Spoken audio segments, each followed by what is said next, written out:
ఇది ఆదిలాబాద్ జిల్లాలోని ఓ మారుమూల గ్రామం. గ్రామ పంచాయతీగా అవతరించి 6 ఏళ్లు పూర్తయ్యింది. అయితే ఆ గ్రామ పంచాయతీ ఆవిర్భావం నుండి అన్నింట్లో ప్రత్యేకతను చాటుకుంటూ ఆదర్శంగా నిలుస్తోంది. స్వయం సమృద్ధ గ్రామంగా అభివృద్ధి చెందుతోంది. అందుకు కారణం ఆ గ్రామ మాజీ సర్పంచ్ గాడ్గే మీనాక్షి.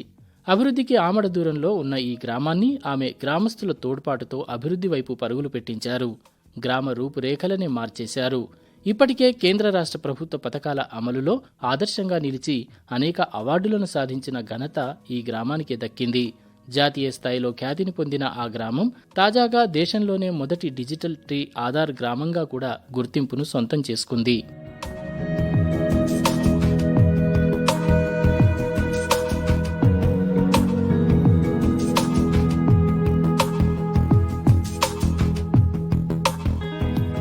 ఆదిలాబాద్ జిల్లా ఇచోడ మండలంలోని ముఖ్రాకే గ్రామం ఇది.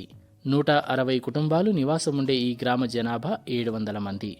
2019లో కొత్త గ్రామ పంచాయతీగా ఏర్పడిన ఈ గ్రామ పంచాయతీకి మీనాక్షి గాడ్గేను ఏకగ్రీవంగా సర్పంచ్గా ఎన్నుకున్నారు.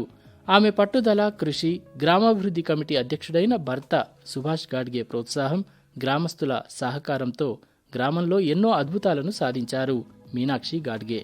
ఈ గ్రామం ఇప్పటికే జాతీయ స్థాయిలో గుర్తింపు పొంది ఎన్నో పురస్కారాలను కూడా సొంతం చేసుకుంది.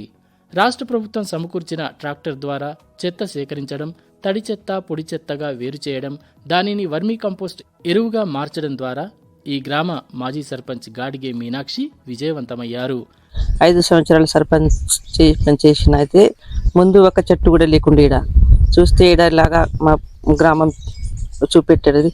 మేము సర్పంచ్ అయిన తర్వాతనే చెట్లు పెట్టడం మొదలు పెట్టినామైతే ప్రతి సంవత్సరం నర్సరీలో 16,000 చెట్లు ఇస్తారు ప్రభుత్వం. మేము 20,000 దాకా చొప్పున పెట్టినాము. మా ఖర్చు తోటి చెట్లు పెట్టినాము. ప్రతి సంవత్సరం 20-30,000 ఇట్లా చెట్లు పెడితే అన్ని 1,00,000 పైన మాకు చెట్లు ఇప్పటిదాకా బతికే ఉన్నాయి. అన్ని సేంద్రియ ఎరువు ఇక్కడ తయారు చేస్తున్నాం మేము తడి చెత్త ద్వారా. అది వేయడము, రోజు నీళ్లు వేయడము, దానికి జాలి పెట్టడము, ఏదలు తినకుండా అన్ని చూసినామైతే ఇప్పుడు అన్ని రకాల చెట్లు ఉన్నాయి మా ముఖ్రాకి గ్రామంలో. దానికి మనకు మనుషులకు ఎట్లా ఆధారం ఉంటుంది, ఆధారం లేదు, ఏమీ లేదు. ఇప్పుడు ఆధారం కొడితేనే మనం ఎక్కడ ఉన్నాము, ఏ స్థలం ఉన్నాము, ఎట్లా ఉన్నది మనదని కనిపిస్తుంది. అదే మేము కూడా ఈ చెట్లకు ఇట్లా వనమాలి బార్కోడ్ అన్ని చెట్లకు పెట్టడం జరిగింది. కరోనాలో ఎంతో మంది చనిపోయారు. ఎంతో లక్ష్య పెట్టిన ఖర్చు ప్రాణం రాలేదు. దీనికోసం ఈ ఆక్సిజన్ చాలా మనకు ఇప్పుడు. గ్రామంలో అమలు చేస్తున్న తడి చెత్త పొడి చెత్త విధానం, డంపింగ్ యార్డ్ నిర్వహణ, కంపోస్ట్ ఎరువు తయారీ ఇప్పుడు ఆ గ్రామ ఆదాయ మార్గంగా మారాయి. కంపోస్టు తయారీ ద్వారా 7 లక్షల రూపాయల ఆదాయం సంపాదించారు. ఈ సంపాదనలో వచ్చిన డబ్బులో నుండి 4 లక్షల రూపాయలు ఖర్చు చేసి సోలార్ లైట్లు ఏర్పాటు చేశారు. 2 లక్షల రూపాయలతో గ్రామంలో డిజిటల్ లైబ్రరీని ఏర్పాటు చేశారు. ఆర్గానిక్ కంపోస్ట్ తయారు చేయడమే కాకుండా దాని ద్వారా వచ్చే లాభాలను రైతులకు వివరించడం ద్వారా 100 మంది రైతులు ఆ గ్రామంలో సేంద్రియ పద్ధతుల్లో పంటలు పండిస్తున్నారు. బహిరంగ మల విసర్జన రహిత గ్రామంగా తీర్చిదిద్దడం ద్వారా ODF ప్లస్లో స్థానం దక్కించుకుంది. గ్రామంలో సామూహిక మరుగుదొడ్లు కూడా నిర్మించారు.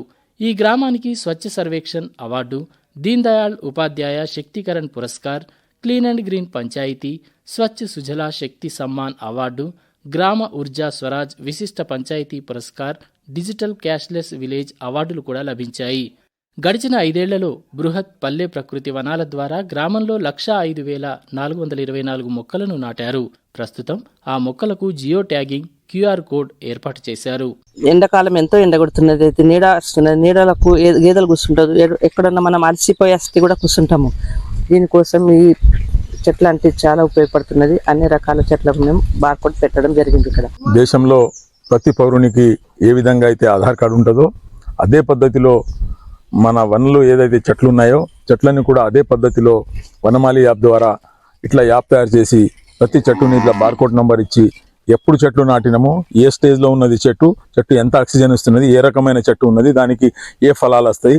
మనకు చిన్న పిల్లలు ఉంటారు. అప్పుడు చిన్న పిల్లలు పెద్ద మనుషులు అడుగుతారు, ఇది ఏం చెట్టు, దీనికి ఏం తలుగుతుంది, అవసరం లేదు. ఇప్పుడు ఫోన్ ద్వారా మనం ఈ బార్కోడ్ను స్కాన్ చేస్తే దాంట్లో డీటెయిల్ వస్తుంది. మొత్తం చెట్లు ఎంత ఆక్సిజన్ ఇస్తున్నది, ఎప్పుడు నాటింది, ఎన్ని సంవత్సరాల చెట్టు, ఏ పనికి వస్తుంది అనేది పద్ధతితోని ఈ కొత్త అద్భుతాన్ని మనం సృష్టించినాం. దేశంలో రాష్ట్రంలో ఎక్కడ లేని దీనిని పూర్తిగా చెట్లను నీళ్లు పోసి దీనిని చిన్నపిల్లలాగా ఇట్లా గోదల నుంచి ప్రతి దాని నుంచి కాపాడి ఈ విధంగా చెట్లు ఎక్కడ గవర్నమెంట్ ప్లేస్ ఖాళీ ఉంటే ఎక్కడ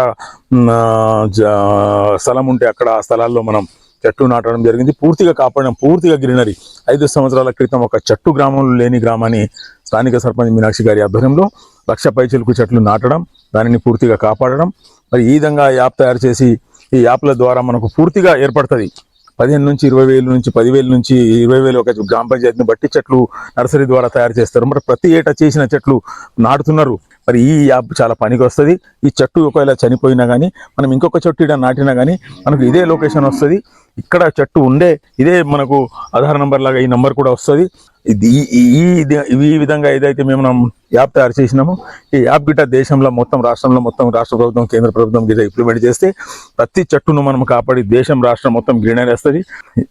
ఎప్పుడైతే పుట్టినామో ఏ మన గ్రామంలో ప్రోగ్రాం ఉన్నా, బర్త్డే ఉన్నా, పెళ్లి ఉన్నా, ఏ కార్యక్రమం ఉన్నా ఆనాడు ఒక చెట్టు నాటడం జరుగుతుంది. ఎందుకు నాటడం జరుగుతుంది అంటే గుర్తింపు కొరకు. అరిపోయిన బర్త్డే రోజు ఈ చెట్టు నాటినాం, ఫలానా ఇది రోజు ఇది మనం చెట్టు నాటినాం, పెళ్లి రోజు మనం ఈ చెట్టు నాటినాం అనేది మనకు ఆ విధంగా మనకు సంస్కారం నడవాలా. ఆ విధంగా పద్ధతి పోతే రాబోయే రోజుల్లో భావితరాల కోసం వర్షాలు సరిగ్గా పడతలేదు. మరి ఈ చెట్ల ద్వారా ఆక్సిజన్ ద్వారా వర్షాలు కూడా పడే అవకాశం ఉంటుంది. గ్రామాభివృద్ధి విషయంలో అందరూ ఒక మాట మీద నిలబడితే అద్భుతాలను సాధించవచ్చని నిరూపించారు ముఖరాకే గ్రామస్తులు. ఈ గ్రామాన్ని ఆదర్శంగా తీసుకుని మరిన్ని పల్లెలు ప్రగతి బాట పట్టాలని ఆశిద్దాం.